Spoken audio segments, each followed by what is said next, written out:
Another big offensive night for you guys tonight. What was working at the plate? Just I think guys seeking elevation and doing a good job of being aggressive when they saw the ball up. And hitting's contagious. Once it gets going a little bit, it makes other guys relax. And I thought we did a good job of just team execution, moving guys up when they're supposed to, situational hitting. But yeah, 16 hits. I'm not going to expect that every single night, but it's good to see the offense catch fire a little bit. Eli Windows tied a season high with 7 strikeouts. What was really working for him in terms of the swinginess? We just thought, they got some guys in there that can swing. They got some power, guys that swing the bat. We just felt if he gets his changeup going early, he's going to be really effective against these guys, and he did.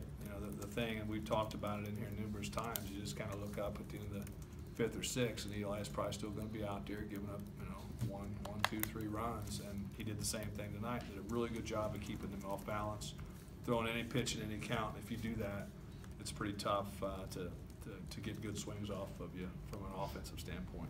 After some struggles that you guys have had on the mound in spots this year, what does it do for particularly a young staff to see 2 good outings really from the whole staff? Well, we've said, I said it the other day, we're going to shrink the staff. My baseball mind said the numbers will start to improve a little bit because I don't know there's too many teams in the country that are going to be 10 or 12 deep in terms of pitching staff and running that number of pitchers out there consistently. Once you kind of let things play out early in the season and define roles for guys, I kind of expect us to be much sharper on the mound, and it's starting to be playing itself out a little bit. So it's good. It's good.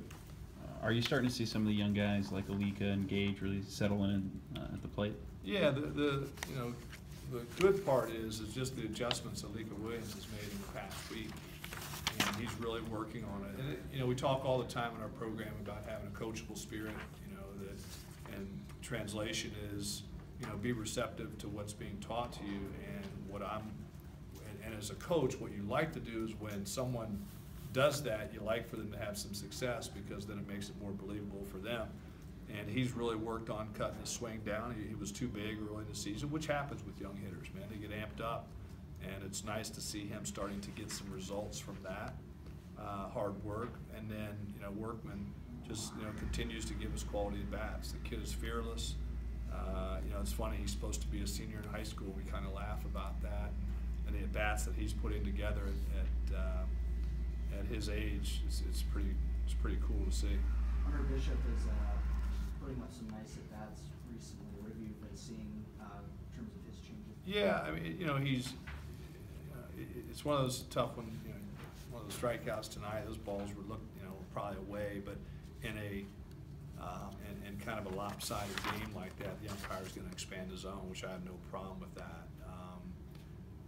So it's just unfortunate that from as he's trying to get it going a little bit. But I think his eye, he walked 3 times last night, and I'm stuck in that big triple tonight to get him on. He's this close, I think, to getting back to the Hunter Bishop that we all know.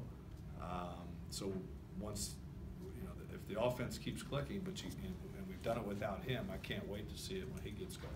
Putting Connor in such a lopsided game was a thought, just to try to let him get some clean innings under his belt. And just get him back going. It goes back to that, shrinking the stat. He's going to be a guy for us out of the pen, and to get him going a little bit. We were hoping to get a couple out of him. We weren't going to go 3 anyway, because our thought is, we're going to try like heck to win that game tomorrow and keep his pitch count down. And if he has to get us an out tomorrow, we can. But it was good to see him get in there and pound the strike zone.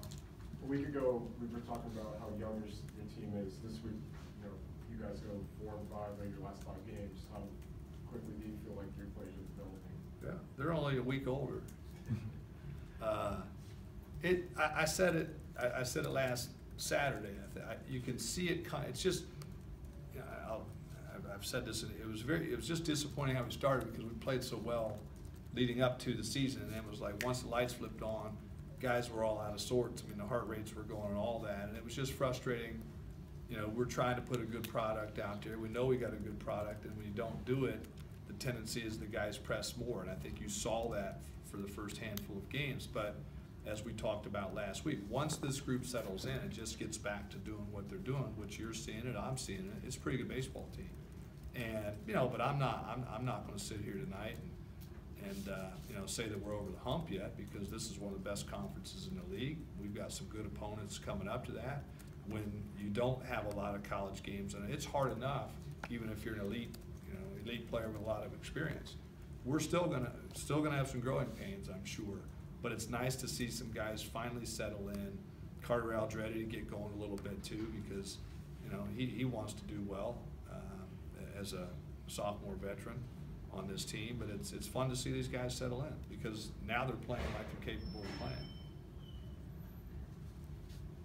Everybody's tired at night. Where does, in terms of using Spencer, where do you go from? Where does he go? Where does he stand? And where do you go from here with that decision? Well, I mean, you know, it's that kind of double-edged sword. You know, there's the winning component that, you know, we're all judged by, right?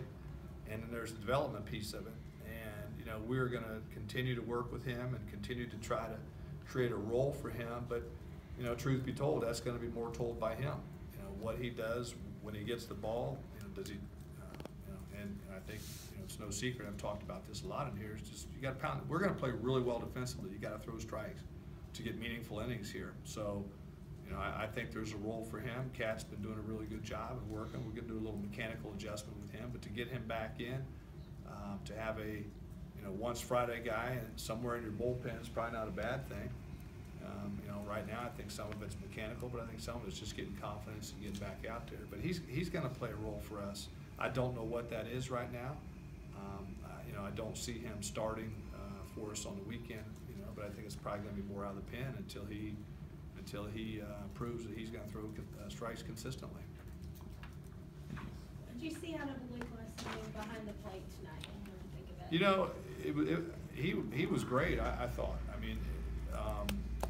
It's funny because when you don't, some guys you think they're okay, and then the lights come on and they go the other direction.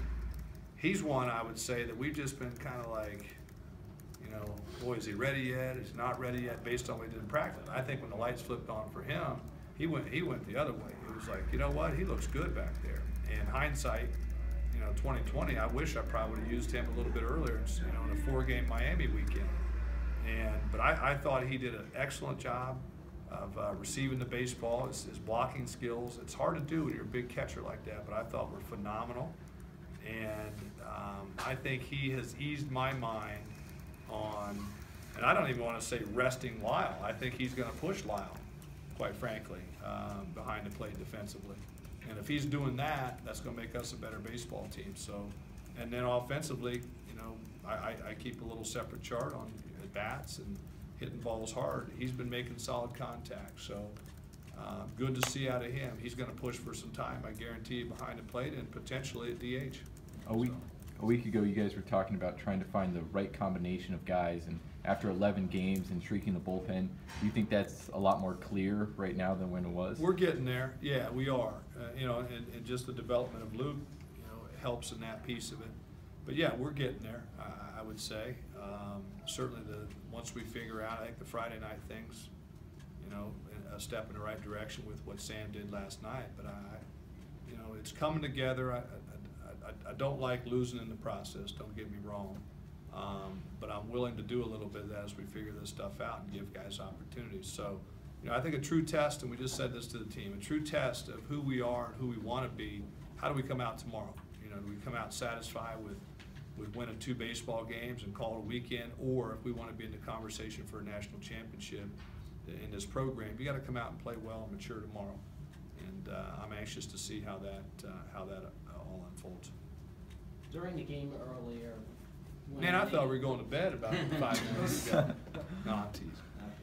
Earlier in the game, when Sun Devils were attacking on those runs, both in the 5th and 7th, guys were really excited and jumping up and down to the music in the dugout. But How have you noticed that, you know, they sort of rein themselves back in, and who's been really leading that charge to rein them back in and, you know, get back out there? We still have a game to finish. Yeah, well, I mean, it's funny. We do kind of a win thing afterwards, and the bench was saying they wanted the win shirt tonight because of their enthusiasm the entire game. The cool part for me, or what I like, is that it's real. You know, those guys are into each other. I've said this, and you've heard me say this over and over again. This team, they love each other. They really do. This is a really, really close team. And when you see the guys that are jumping around and they're enthusiastic about what's going on out in the field, that's real. And, you know, and we've had some tough losses early, and we've heard the negative, I shouldn't say, you know, we've heard it. I'm sure there's negativity and all that stuff going on, but that's not going to affect that group in that locker room because they're very comfortable in their own skin. And the message that I think that sends when there's enthusiasm of guys not in the game, everybody's going to have a role on this team, and maybe it's not hitting 3-hole, maybe it's not Friday starter, but it's if you wear the Sun Devil uniform, man, you know you're a part of this thing, and that goes from head coach all the way down to student manager. So I love what I'm seeing in terms of just the realness of the excitement of what's going on in that dugout. I love it. Thanks, Coach. All right. Thank you, Coach.